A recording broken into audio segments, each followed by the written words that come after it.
इस कंडीशन में इंडिया के साथ रिलेशन बेहतर करना पाकिस्तान की मजबूरी है। ये मेरा कहना नहीं बल्कि सीनियर एक्स आर्मी ऑफिसर ने ये सजेशन दी है पाकिस्तान की गवर्नमेंट को, जिसमें उन्होंने ये बोला है कि अगर हम डिप्लोमेसी से काम नहीं ले पा रहे तो फिर ट्रैक टू डिप्लोमेसी से काम लेना चाहिए, जिसमें हमें पीपल टू पीपल कनेक्शन बेहतर करने की जरूरत है, जिसमें हमें मीडिया के थ्रू पॉजिटिव मैसेजेस देने की जरूरत है, जिसमें ट्रेड को ओपन करने की जरूरत है। इसी वाले से पाकिस्तान की पब्लिक से बात करेंगे कि आखिर क्या वजह है कि आज आर्मी के एक्स ऑफिसर भी ये स्टेटमेंट देते नजर आ रहे हैं कि इंडिया से रिलेशन बेहतर कर लो। पाकिस्तान की पब्लिक इस हवाले से क्या राय रखती है? यूथ चल चल चल चल गाड़ी स्टार्ट कर। अस्सलाम वालेकुम। जी वालेकुम सलाम। आपका नाम? नदीम निसार गुजर। आपका नाम? असलम बुल्लर। असलम बुल्ला। जिस टॉपिक पे वीडियो रिकॉर्ड कर रहा हूँ वो ये है कि अतर अब्बास जो कि एक्स आर्मी ऑफिसर हैं पाकिस्तान के और अभी डिफेंस एनालिस्ट हैं, उन्होंने रिसेंटली स्टेटमेंट दिया जो इस टाइम पाकिस्तान की मौजूदा सूरत हाल है, इसे देखते हुए इंडिया के साथ ताल्लुकात बेहतर करना, डायलॉग्स करना पाकिस्तान की मजबूरी है। आप इसके ऊपर क्या कहना चाहेंगे? देखिए जी, मुज़ाकरात के जो दरवाजे हैं ना वो कभी बंद नहीं करने चाहिए, चाहे दुश्मन हो, दोस्त हो, किसी के साथ भी। जितने भी हमारे नेबर्स कंट्री हैं सबके साथ हमारे मुज़ाकरात के दरवाजे खुले रहने चाहिए। और इस टाइम तो बहुत ज़रूरी है कि हम अपने अंदरूनी हालात को मद्देनज़र रखते हुए हम अपनी खारजा पॉलिसी को मजबूत करें। जितनी हमारी खारजा पॉलिसी मजबूत होगी हम उतने ही स्ट्रांग होंगे और उतना ही हम अपने अंदरूनी मामलात को जल्दी सॉर्ट आउट कर लेंगे। आप इसके ऊपर क्या कहना चाहेंगे कि इस टाइम जो हमारी कंडीशन है, ना सिर्फ इंडिया, दूसरे अफगानिस्तान की बात कर लें, हम ईरान की बात कर लें, इस्लामिक कंट्रीज हैं वो तो उनके साथ भी हमारे रिलेशन उस तरीके से बेहतर होते नज़र नहीं आ रहे। इवन चाइना के साथ रिलेशन ख़राब, रिसेंटली उन्होंने अपनी एम्बेसी को वक्ती तौर पर क्लोज किया था पाकिस्तान में। क्या कहना चाहेंगे आप? क्राइसिस बढ़ते इसी वजह से हैं जब आपके हमसायों के साथ ताल्लुकात अच्छे ना हों, और जो मुआशी हालात हैं वो हम इस पस्ती का शिकार भी इसीलिए हुए हैं कि हमने अपने पड़ोसियों के साथ अच्छे ताल्लुकात नहीं बनाए। अफगानिस्तान के साथ हमारे अच्छे ताल्लुकात होने चाहिए, इंडिया के साथ बहुत अच्छे ताल्लुकात होने चाहिए। इवन देखें, अगर हमारे इंडिया के साथ अच्छे ताल्लुकात हो तो जितनी प्रोडक्ट्स इंडिया के पास है वो पाकिस्तान में इंतहाई सस्ते रेट पर हमें मिल सकती है। इसी तरह पाकिस्तान की प्रोडक्ट्स इंडिया में सस्ते रेट पे मिल सकती है। ये भी बात करूंगा कि इंडिया के पास वाकई बहुत सी प्रोडक्ट्स हैं, लेकिन पाकिस्तान कौन सी प्रोडक्ट है जो इंडिया को इस टाइम कौन सी प्रोडक्ट प्रोड्यूस कर रहा है जो सस्ती दे रहा है? क्या कहना चाहेंगे इसके ऊपर के वही प्रोडक्ट्स हम पहले दुबई जाती है, मेडिसन हो या फिर सब्जी हो, पहले दुबई जाती है, दुबई डबल रेट पे तेल हमारा देख लें, वहाँ से फिर यहाँ पे आती है। यानी हम डायरेक्ट नहीं लेते या डायरेक्ट नहीं कोई चीज देते, अना में रहते हैं और पाकिस्तान की पब्लिक को बेवकूफ बनाया हुआ है कि हमने तो इंडिया से ट्रेड बंद की है। हमारा चावल दुनिया का बेहतरीन चावल था, हमारा मैंगोज दुनिया के बेहतरीन मैंगोज में था, हमारी गंदम, हमारी कपास, हमारा धागा हम इम्पोर्ट कर रहे हैं। मैं वही बताने जा रहा हूँ। हमारी बदकिस्मती ये थी कि हमने जो आजकल हमें बेवकूफ बनाया गया है प्रॉपर्टी के बिजनेस में लाकर। एक वक्त था 90 का दौर था जब हम इंडस्ट्रियल थे। मेरा नाम अली रजा है। सर, आपको पता है पाकिस्तान इस वक्त बदतरीन मौशी बहरान से गुजर रहा है और इस सारी सूरत हाल में हालिया दहशतगर्दी के वाकयात ने पाकिस्तान की मुश्किलात मजीद बढ़ा दी हैं। तो इस वक्त जो पाकिस्तान आर्मी के एक साबिक ऑफिसर हैं अतर अब्बास, उनका कहना है कि इस वक्त पाकिस्तान की जरूरत है कि वो इंडिया के साथ बातचीत करे, पाकिस्तान को इंडिया की जरूरत है। क्या कहेंगे आप?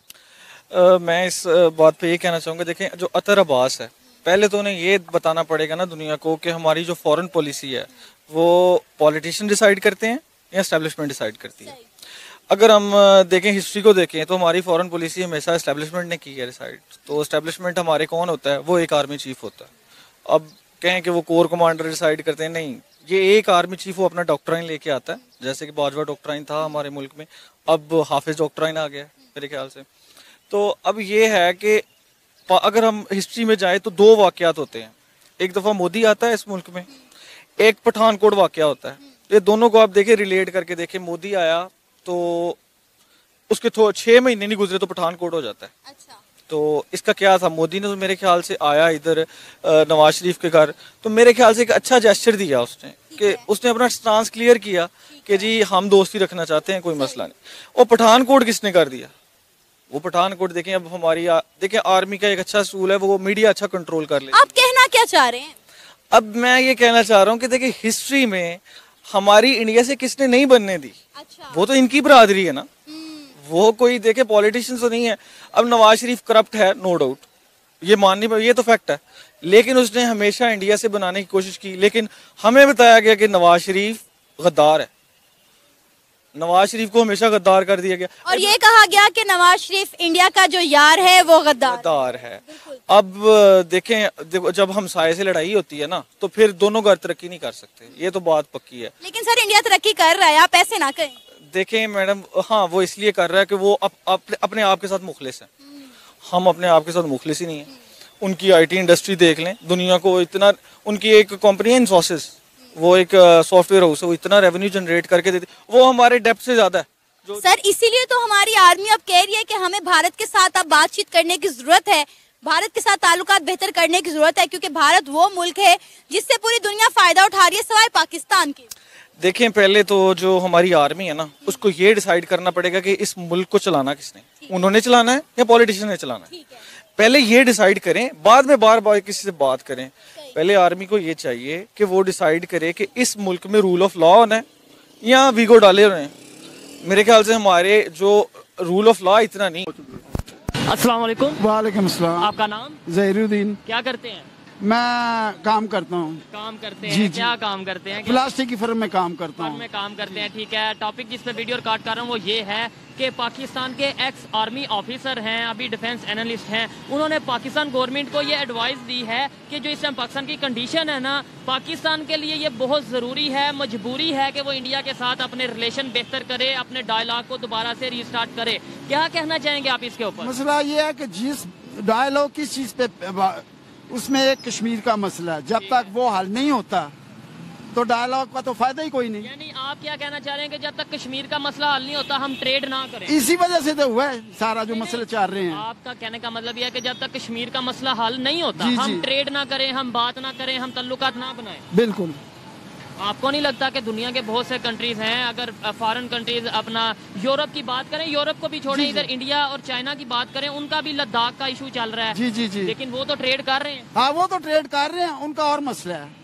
हमारा जो है 1947 से ये मसला है कश्मीर के बारे में कि जहाँ पे ज्यादा मुसलमान थे वो कश्मीर जो है पाकिस्तान को मिलना चाहिए, जहाँ पे ज्यादा हिंदुओं की तादाद थी वो इंडिया को, उसी में जो है वो अभी तक चल रहा है वो मसला। ऐसे तो इंडिया के और भी बहुत से इलाके हैं जहाँ पे मुसलमान मेजोरिटी में रहते हैं, तो वो भी फिर पाकिस्तान को मिल जाने चाहिए। इस नहीं, ये उस वक्त जब अंग्रेजों ने जब पार्टीशन हुई थी उस वक्त की मैं बात कर रहा हूँ, आपकी बात नहीं है। तो बाद में मुसलमान जो उधर रह गए फिर उनकी बातें बढ़ती रही हैं। अच्छा, ट्रेड को रोक के, लेन देन को रोक के, पीपल टू पीपल कनेक्शन खत्म करके आपको लगता है कश्मीर का इशू हल हो जाएगा? इसका हल का तो एक ही मसला, जब मुज़ाकरात के अलावा हल कोई नहीं, जंग तो मसला है ही नहीं तो और ना ही हो सकता। यही तो बात है। तो फिर मुज़ाकरात या फिर टेबल टॉक वो तभी होगी ना जब हमारे बायलैटरल रिलेशन बेहतर होंगे, जब यहाँ से लोग वहाँ जाएंगे। जी जी, वो तो होना चाहिए, वो तो होना चाहिए, फिर ही बेहतर हो गया लगा। जैसे क्रिकेट टीम होगी, हमारी क्रिकेट टीम को उनको पास जाना चाहिए, उनको भी चाहिए वो हमें भी भेजे, क्योंकि जैसे मैं देखता हूँ मीडिया में कि हम चाहते हैं कि हमारी टीम जाए, तो वो जब मोदी साहब जो है उनके प्राइम मिनिस्टर है वो रोक लेते हैं, नहीं जी हमारी टीम पाकिस्तान में नहीं जाएगी। उसके ऊपर प्राइम मिनिस्टर ने तो अभी तक कोई स्टेटमेंट नहीं दी। इधर से भी बड़ी ऐसे तो स्टेटमेंट वो इसलिए कहते हैं कि यहाँ पे जो इंसानों सिक्योरिटी का इशू है, यहाँ के हमारे जो ex prime minister Imran Khan को फायर लग गया, वो नहीं सेफ, यहाँ पे आए दिन धमाके नहीं, वो तो खैर सारी दुनिया में ये कहते हैं कि पाकिस्तान में अफगानिस्तान की वजह से दहशतगर्दी के वाक़ अब भी हो रहे हैं ना, समझे कि नहीं? अगर उन्होंने बोला कि हम सिक्योरिटी की वजह से नहीं भेजेंगे तो उन्होंने ठीक बोला? नहीं, गलत बोला। क्यों? दूसरी टीमें तो आ रही हैं। नहीं देखें, दूसरी टीमें लेट्स सपोज किसी और इंग्लैंड की टीम आती है ना, इंग्लैंड की आई है, न्यूजीलैंड की आई है और कई मुल्कों की आई हैं, गई हैं। उनके साथ हमारा उस तरह का क्लैश नहीं चलता जैसे इंडिया के साथ चलता है। मेरी बात ठीक है, इंडिया की टीम आती है, जी जी, कोई थर्ड पार्टी, मैं ये नहीं कहता पाकिस्तान से, अफगानिस्तान की बात कर ले, अफगानिस्तान को अमेरिका की शरारत कर देती है, अटैक करवा देती है, तो नुकसान किसका होगा? मैं बिल्कुल आपकी बात समझता हूँ। जैसी ये सिक्योरिटी दूसरों को दे रहे हैं उनको नहीं दे सकते? दे सकते हैं। फिर कौन सा मसला है? ये तो हुकूमत पाकिस्तान का कोई भी पार्टी हो, चाहे वो पीपल्स पार्टी है, चाहे नून लीग है, चाहे पीटीआई, ये उनका। आपको पता है कि पाकिस्तान अपनी नाकिस पॉलिसियों की वजह से अपनी तारीख के बदतरीन मौशी बहरान से गुजर रहा है और पाकिस्तान में जो हालिया दहशतगर्दी के वाकयात भी बढ़ते चले जा रहे हैं, पाकिस्तान की मुश्किलात में इजाफा होता जा रहा है। तो इस सारी सूरत हाल को मद्देनजर रखते हुए पाकिस्तान आर्मी के एक अफसर हैं, साबिक अफसर अतर अब्बास। उनका कहना है कि इस वक्त इंडिया से बातचीत पाकिस्तान की जरूरत बन चुकी है। क्या कहेंगे आप? देखिए, आई पर्सनली बिलीव कि जब भी आप किसी एक सोसाइटी या एनवायरनमेंट में रह रहे होते हैं, आपको हर वक्त अपने नेबर्स की ज़रूरत होती है।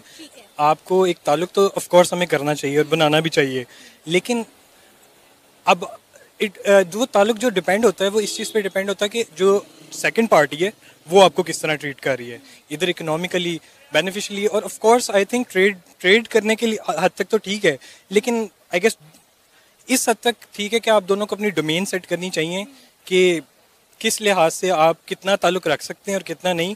ऑफ कोर्स दोनों मुल्कों की अपनी एक है स्ट्रेटजीज़ हैं, दोनों मुल्क की एक हिस्ट्री भी है, लेकिन इसका हरगिज़ मतलब ये नहीं है कि हमें ट्रेडिंग करनी चाहिए, लेकिन not at the cost of your respect, at the cost of your security और at the cost of something else. आपको नहीं लगता कि इस वक्त हमें भारत की जरूरत है?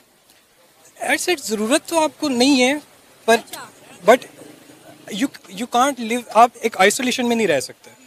आपको एक इन्वायरमेंट में रहने के लिए अगर आपको भारत की ज़रूरत नहीं है और फ़र्ज़ करें दूसरी कंट्रीज़ ने कह दिया कि if you are not trading with other countries, for example Bharat एक बहुत बड़ी मार्केट है और हमारा ट्रेडिंग होती है उसके साथ, तो I don't feel bad in trading. ज़रूरत किसी मुल्क को किसी की नहीं होती, आपके मुल्क को दूसरे मुल्क में ट्रेडिंग की ज़रूरत होती है अपने लोगों के लिए। That's it. सर, आपको पता है इस वक्त इंडिया की तमाम कंट्री के साथ ट्रेड चल रही है सिवाय पाकिस्तान के। हमारे बॉर्डर्स आते हैं लेकिन उसके बावजूद भी हमारी ट्रेड नहीं हो रही। ट्रेड बंद होने की वजह से यहाँ पे लोगों को काफ़ी मुश्किलात का सामना करना पड़ा है, खासकर सब्जी और कपड़ा जो चीज़ें वहाँ से आती थी वो आना बंद हो गया, जिनके रेट जो है वो काफ़ी बढ़ गए हैं। पाकिस्तान में आप देखें महंगाई कितनी बढ़ गई है। अगर इंडिया के साथ हमारे ताल्लुकात में बेहतरी आती है, ट्रेड खुलती है, तो पाकिस्तान के अवाम को रिलीफ मिल सकता है। देखिए मिस, बेहतरी अगर हम जो बचपन से सुन रहे हैं, हम तो इंडिया के दुश्मन ममालिक और वो सारी चीज़ें जो हम देखते हैं, लेट्स सपोज कि आपसे ये कहा जाता है कि हमारा कश्मीर का बेसिकली मसला तो कश्मीर का ही है कि अब, लेकिन जब तक आप खुद इकोनॉमिकली स्ट्रांग नहीं होंगे, आपको कहते हैं आपको इकोनॉमिक मसल बनाना